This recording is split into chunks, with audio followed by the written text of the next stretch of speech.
灵娥正在棋牌室中玩耍，有秦玄雅却在那一片巨木林中修行。这是真不把小雄风当别人家了。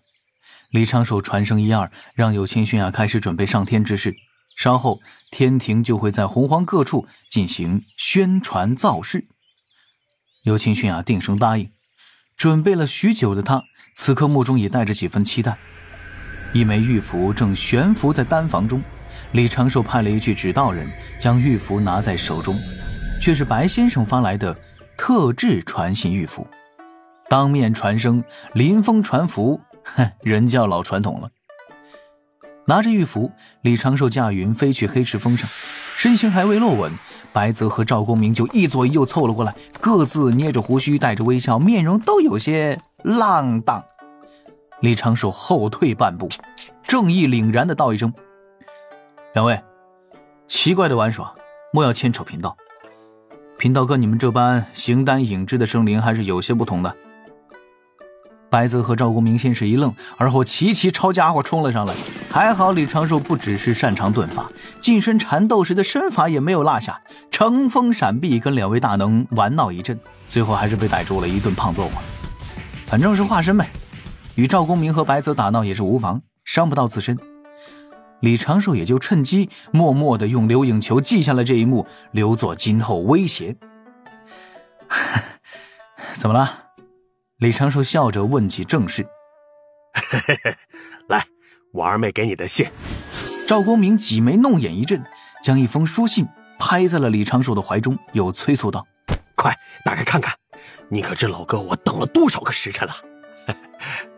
这好像是给我一个人的信件啊。赵公明与白泽颇为认真的点点头，一左一右站在李长寿的身后。两位啊，是不是要回避一下？嗡的一下，水蓝色光芒绽放，李长寿的指道人化身顿时就被定在原地，24颗定海神珠从天而降。赵公明抚须轻笑，用仙力捆着李长寿的手指，小心翼翼地撕开信封，又如法炮制，把信在李长寿的面前打开。随后呢，赵公明与白泽在后面假装路过，一不小心抬头就瞧了一眼。白泽赞叹道：云霄仙子深明大义，我辈钦佩。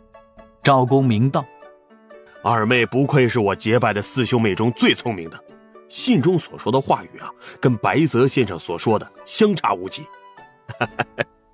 两个人说笑几句，默契地走远。等保持了足够远的距离，定海神珠才被赵公明收回去。带着几声大笑，赵公明与白泽躲去黑池峰的另一侧，继续喝酒作乐了。还真是玩一起去了。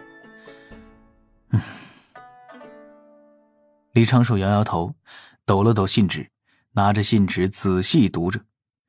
信中提到了云华仙子之事，李长寿读来读去，都只是感受到了云霄仙子的温柔和关怀，横竖无法将信放下。仔细看了一阵，才在字缝里看出来，通篇都写了“我懂你”3字。轻笑了一声，李长寿将这封信收起，放入袖中，心神挪去天庭。月桂宫中，指道人轻颤了2下，李长寿恢复如初，顺势伸了一个懒腰。仙识扩散开来，突然感觉殿内的氛围有些略微的诡异。月桂宫中正有30余名嫦娥，半数在排舞，半数在侧旁坐着说笑，但是殿外却有上百人在各处扎堆，似乎在密谋着什么。李长寿敏锐地捕捉到了各处不同寻常之处，不少嫦娥浓妆淡抹，身上的仙裙与平日里练武用的统一装束完全不同，五彩缤纷，争相斗艳。仙识能听的他们在说什么哎，咱们等闲若是让水神大人抬头看一眼，那岂不就是胜了？水神大人当真太瞧不起咱们月上仙了。红娥姐姐亲自过来，都为能让水神大人抬头看上一眼。那云霄仙子，难道真的是世上仅有，绝世无双？我还就不信了呢。咋回事啊？恒娥来过了？李长寿默默地端起袖子，开始检查藏在自己身上的流影球，果然发现了一双套在了绣花鞋中的玉足。太阴星君，恒河。不知是不是3届第一美人造成的心理作用，李长寿觉得这脚丫就挺好看的，不大不小的，但肯定不如玉兔那双脚有劲儿。李长寿一阵思索，哎呀，恒河来找我做甚啊？我任期将近，很快就能够平静地离开月桂宫中。这期间，李长寿借着在这里开直播遮掩，几次去了3000世界中调查西方教的底细，又顺利地开启了杨戬的故事，算是充分地利用了这10年。这里面莫非有什么算计？当下李长寿面露愁思，故意摆出一副认真思考的表情，漫步朝着殿门走去。他这一动，月桂宫内外都热闹了起来。乐声停了，舞姿停了，一众嫦娥闻声而来，莺莺燕燕，环肥燕瘦，淡妆浓抹，美人如云。他们不敢出声，只是聚在李长寿前行的路上，一个个带着6、7成的端庄，2、3成的矜持，1、2成的蠢蠢欲动。李长寿几乎被秋波淹没，又差点被焚香塞住了指导人的鼻孔。女人的好胜心果然可怕呀！终于有仙子忍不住小声喊：水神大人。李长寿抬头看了眼，双目无神地点点头，而后继续漫步朝着前方而去，口中在嘀咕着天兵从9981归元阵拆解成9之9宫阵时经常会出现的战阵转换失错的问题。待走出月桂宫，李长寿做出眼前一亮的反应，手背和手掌轻轻一拍，哦，原来是这样啊！一阵微风吹过，李长寿的身形唰的一下就消失无踪了，快到让众嫦娥无法反应。不知是谁先笑了一声，众嫦娥或是掩口轻笑，或是抿嘴浅笑，或是与相熟的好友相视而笑。水神大人当真有趣的紧，怎的就跑了？好不容易能够跟星君大人比一比。有管事的女仙催促道：莫待着了，修行排污怎么也要做一样，莫要在这里闲着了。众嫦娥轻声应是，笑语柔声慢慢各自散开。逃过一劫的李长寿稍微捏了一把汗，心底细细思索，这位恒娥找我到底是干什么？莫非是有什么大事相商？我若是这般躲着，倒是平白相恶了一名天庭正神。且恒娥是广寒宫之主，也是人皇之女，万一找我是有什么人族要事，那我岂非……哎呀，可是去广寒宫拜访又违背了本意啊！李长寿的心底思索一阵，眼前一亮，想起了自己落在月桂宫中的铜镜。哎，我多带一些眼睛去广寒宫不就行了？这也是一点好噱头，可以把3界第一美女的形象竖起来，跟超级天兵计划互相配合嘛。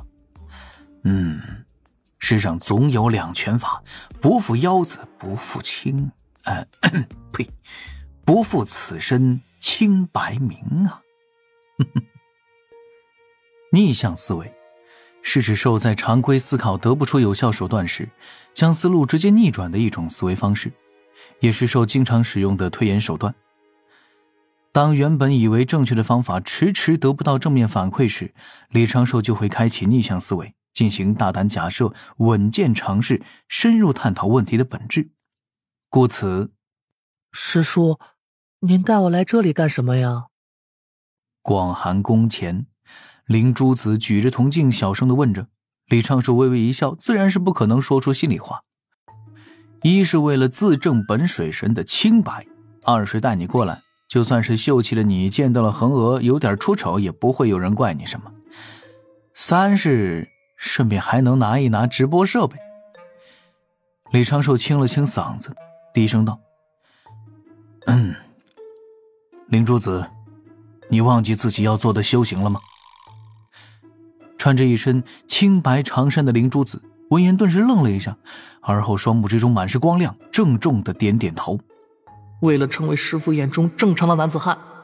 李长寿看着前方被阵法笼罩的高墙，对灵珠子道：前方就是传说中3界第一美女恒娥所住的广寒宫。正所谓阴阳同生共济，天地之至理。你想要让自己变成你想要成为的样子，就要经过这道考验。灵珠子定声：我明白了，师叔。那张秀气的小脸上写满了认真严肃，像是要去屠龙的洪荒勇士，恰似不顾一切也要走到终点，探究这个世界真理的少年。李长寿拍了拍灵珠子的肩头：先在此地等候，我去探个口风，记得现在千万不要打开铜镜。言罢，李长寿驾云向前，在广寒宫门前拱拱手，对着前方点出一指。广寒宫大阵轻轻震颤，灵珠子满是不明所以。李长寿静静地等了片刻，心底无论怎么推算，那恒娥都不可能对自己的拜访视而不见。果不其然，片刻之后，广寒宫的宫门打开，一颗小脑袋颤抖着探了出来，自是小玉兔。灵珠子远远见长庚师叔用结界遮掩自身，又对那个少女说了几句什么，随后就见长庚师叔拿出了一枚玉符给那少女，好像是在说：我稍后会用这种形式进入广寒宫，请太阴星君准备一下，这里面还有几个问题以及几点建议。现在水神府前已经聚集了很多人，很多仙神都在用仙石探查，比较受关注。灵珠子歪了一下头，又立刻想到了自己的男子汉守则，将脑袋板正，挺胸抬头，满脸严肃，就如天降哥哥们那般。李长寿飘然而回，含笑等了一阵。灵珠子端着铜镜，忍不住小声问：师叔，为什么我们不直接进去，还要跟对方打个招呼呢？当然，这种事啊都是提前安排好的，哪能真的突然袭击啊？灵珠子若有所思状。